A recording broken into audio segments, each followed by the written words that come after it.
ነው ግን በዚያ አጋጣሚ መናገር እንፈልገው ነገር የኦሮሞ ትግል የተመሰረተው ያማሮችና የሌሎችን ህዝቦችን መብት በመንካት ላይ አይደለም እንደውም የኦሮሞ ትግል ሰክሰስፉል ነው መሆን የሚችለው ያማራና የሌሎችን ወንድሞቻችንና እህቶቻችንን መብትና አቅም መጠበቅ ስንችል ነው ስለዚህ ከመጀመሪያው ጀምሮ የኦሮሞ ጥያቄ የነበረው የራሱ መሬት በራሱ ማስተዳደር እንዲችል ለራሱ ውሳኔዎች ራሱ መስጠት እንዲችል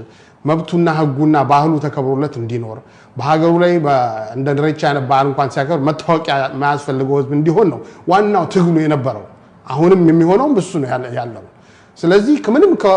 ከአማራ ህዝብ ጋር የሚያጋጨው የሚያናቆረው ነገር የለም አማራ ህዝብና የኦሮሞ ለረጅም ዓመት አብሮ የኖረ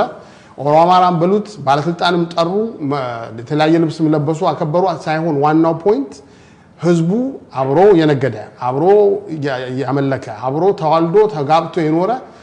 በጣም በሰፊ በሆደ ባሻነት አብሮ የዘለቀ እስከሆነ ድረስ ይሄ ታሪክ ከነሱ የመጣ አይደለም የደሃው ህዝብና የደሃው ኦሮሞና የደሃው አማራ ህዝብ ችግር አይደለም ችግሩ ያለው በፖለቲከኞች መሃል የሚደረግ በማከላችን በሚረጩ መርዞች በመሆኑ መንግስት ልቁን ኃላፊነት ወስዶ ራሱን አስተካክሎ ከእንደዚህ አይነት ከገባንበት ማጥት ሊያወጣን ይችላል እንደምናውቀው ታዋቂው ማርቲን ሉተር ኪንግ ምንድነው ያሉት በአንድ ጊዜ እንደ ወንድም አብረን እንኖራለን ወይም እንደ ሞኝ እንተላለቃለን ያሉት እና አሁን ማያው እንደ ሞኝ ልንተላለቅ ስለሆነ አይናችንን ከፍተን በዚህ ጊዜ